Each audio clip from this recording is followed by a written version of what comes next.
You know, as a police officer, I'm compelled to make this video. I've been in law enforcement for 10 years, and I'm speaking to my peers, other fellow officers, people in any kind of law enforcement position. I've seen officers nationwide enforcing tyrannical orders against the people, and I'm hoping it's the minority of officers, but I'm not sure anymore, because every time I turn on the television, every time I look to the internet, I'm seeing people arrested or cited for going to church, for traveling on the roadways, for going surfing, opening their businesses, going to the park with their families, or doing nails out of their own house, using their own house as a place of business, and having undercover agents go there and arrest them and charge them with what? With a crime?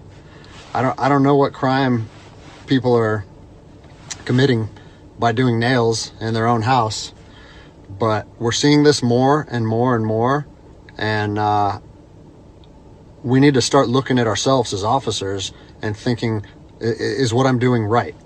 Now, I want to remind you that regardless of where you stand on the coronavirus, we don't have the authority to do those things to people just because a mayor or a governor tells you otherwise. I don't care if it's your sergeant or your chief of police. We don't get to violate people's constitutional rights because somebody in our chain of command tells us otherwise. It's not how this country works. Those are de facto arrests. You know, we're violating people's rights and taking money from them, or even worse, arresting them and depriving them of their freedom when they are exercising their constitutional rights. So let's talk about that. Let's read something right here off of the Declaration of Independence. All men are created equal. Among these, we have the right to life, liberty, and the pursuit of happiness. That to secure these rights, governments are instituted among men, deriving their power from the consent of the governed, meaning our power and any government official's power is derived from the people. Okay? We don't hold power over our citizens. It's contradictory to everything that our country stands for.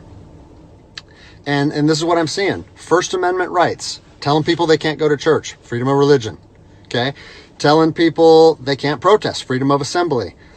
Fourth Amendment violations, illegal traffic stops to check for papers. What are you, the Gestapo? Is this 1930s Nazi Germany? You don't get to stop people unless you have reasonable suspicion or probable cause that they have committed a crime. And I know people that have personally been stopped saying, we want to see papers showing that you're essential. David 2, copy a phone call. That is not how our job works, okay? What really has been pissing me off lately is the fact that these officers that are going out here and enforcing these tyrannical orders, what they're doing is they're making my job and my safety, or they're putting my job and my safety at risk. Because what you're doing is you're widening the gap between public trust and law enforcement officers. And what that's going to do is it's going to, I mean, look at what's happened to law enforcement in the last 10 years.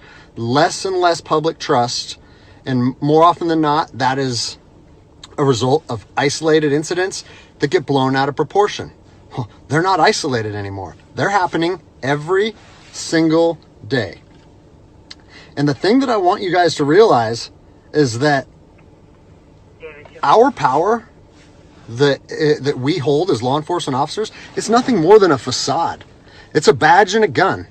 And people, you don't realize, if you haven't lived in anarchy, if you haven't seen combat, things can be stripped from people in a heartbeat. And that's what I'm afraid of. I'm afraid that these actions are going to wake a sleeping giant, i.e. the American people. Okay? They are going to be put in a position where they won't have their rights trampled anymore. And us as law enforcement officers, we'll have our ability to enforce the law stripped from us in about 10 minutes. Okay? I think what is going to happen if this continues is we're going to see bloodshed in the streets. Okay? I don't want to see bloodshed in the streets on either side of this coin. I don't want to see fellow officers get injured or killed, and I certainly don't want to see citizens get injured or killed. And I promise you, most of you out there doing these tyrannical acts against our citizens, you're not ready for combat. You're not mentally or physically ready for combat in the first place. I promise you, you don't want to go through that, and I hope I never have to go through that again. You don't get to just say, well, I'm doing this because I was told to do so, or I'm following orders, or I need to keep this job. Guess what? I need to keep this job more than anybody. I have 3 young children. I have 2 houses. Like, I have the same sob story that the rest of you guys have. But my personal choices and my living arrangements, no matter what they are, don't allow me to trample on people's rights. And I don't understand why that concept is so hard for people to understand. Listen, you need to stand up for what's right. You need to, if you're part of a department or an agency that is asking people or asking their officers or their deputies to impose on people's rights and infringe on their freedoms, you need to step up and say, no, that's not me. That's not what I signed up for, and that's going against my oath. And if that costs you your job, so be it. At least you'll be able to look at yourself in the mirror at night. I've already expressed this to my department. And luckily for me, I come from a department that I feel like my chain of command shares my view, but I don't care what department you're part of or what your chain of command thinks. You don't get to trample on people's liberty. And so, as a special operations veteran, I've fought on the streets of Iraq under the U.S. government's guise of freedom. And I'm telling you what, the American people are going to you are going to wake a sleeping giant, and they are going to fight 10 times harder for their freedom on their soil than anything you've ever seen before. And if that's something you're willing to face, then keep trampling on people's rights. But I promise you, the American spirit of defiance is going to rise again, and it's going to be a big problem for our country. So I'll leave you with this, something that I learned as an E-nothing in the Army. No matter what situation you're put in, if you look inside yourself and ask yourself one question, am I doing the right thing? You ask yourself that, you know the answer. And no amount of money or no order or law or anything should be able to make you go against doing the right thing. So I'm imploring officers to look inside themselves and ask themselves, is this what I want to be doing to my citizens? And I think the answer is clear. And if we all stand up together, guess what? It'll be a non-issue, no factor, because people and law enforcement will be united like we should be. So I just kind of wanted to take a couple minutes, get everybody caught up to speed on what's going on in my life. I've been getting a lot of questions, and figured I'd just make a second video and answer some of the things that I've been receiving. I first wanted to say I'm humbled by the response that my video got. It's been viewed millions and millions of times. People all over the country have been calling me, texting me, sending me emails, comments, and the overwhelming majority of it has been positive. And so I think that's pretty cool, because my whole thought process on making that video was trying to bridge the gap between law enforcement and the public. And I've seen both sides with open arms willing to embrace that. And I think that's a step in the right direction. So that's pretty cool. One thing that I've seen come up over and over in the comments, and I've been an email sent to me, is, are you going to get in trouble? What happened to you? Or is there any discipline any discipline taking place? And so I figured I'd take a chance and give you a little synopsis of the last 3 days of my life after posting that video. So I posted the video on Tuesday, was it May 5th? And it took it took a day or two before it really started getting a lot of traction. But the next morning when I woke up on the 6th, I think it was only at a few thousand views. And I had received a message from my command saying, wow, Greg, what a powerful message. We agree with that 100%, well done. And that was actually a relief for me because I was like, great, I know that it's risky putting something out like that, but I felt like it was so grounded in integrity and liberty that no one would have an issue with it. So that was a relief.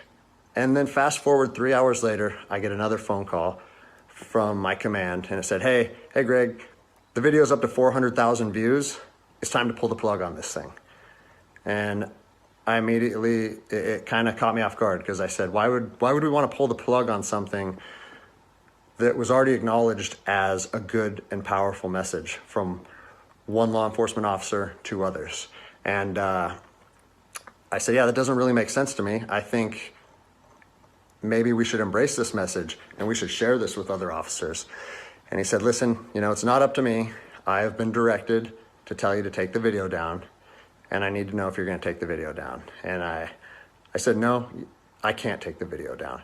Because if you listen to my first video, the whole message that I was trying to share with people and impart on them is if you believe in something in your heart, you have to stand by that conviction, even if it costs you everything.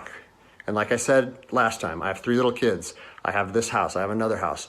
I cannot afford to lose my job.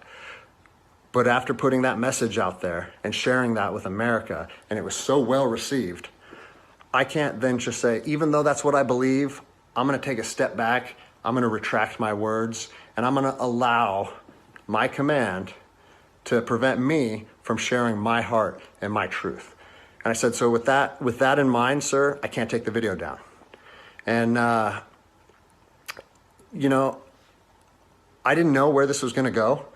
And I immediately started thinking about what are they going to try and gig me on? What did I do wrong? What policy did I violate? And I got called back a couple hours later. And by this time, it was skyrocketing. Everyone in the agency was seeing it. Cops from when I was an officer down in Los Angeles, they were contacting me. I got a call and it said, listen, the video needs to be taken down right now and you need to accept a letter of reprimand. Or we're going to take a very different approach to this if you say no again. Well, I'd already put myself on that hill and I had to be willing to die on that hill. They said they determined the video was a violation of policy and that if I wouldn't take it down, that allegations would be made against me and so on and so on. And so I told them, no, I'm not going to take it down. You do what you need to do. But the principle of it is rooted in truth. And it was a positive message that was received by millions and millions of people. If you want me to take it down, I have to respectfully refuse. And it was interesting because they kept citing different policies, like, oh, it was the social media policy or some of your equipment may have been identifiable. And that kind of seemed like a moot point to me. And it was strange because why was the message okay at 5 a.m. and then 3 hours later, there was a problem with it? And so I was later contacted by the chief of police. He's someone that I have great respect for. He's a good man to work for. And he's the one that shot me straight. And he said, Greg, if you openly defy your governor, you can't be a police officer in the state of Washington. And I told him, I said, you know what? I can respect that. And if I were in your office, I would shake your hand, respectfully disagree, and say, maybe I'm not meant to be a police officer in the state of Washington then. And here's my thoughts on that, okay? You have to do your research. You have to figure out what your true north is, what your truth is, and where you stand on issues. For me personally, I believe that the Constitution supersedes all other documents, all other laws. There's case law supporting that. If you look at Marbury versus Madison, 1803, it says any future laws created that are repugnant, meaning in conflict with the Constitution, are null and void.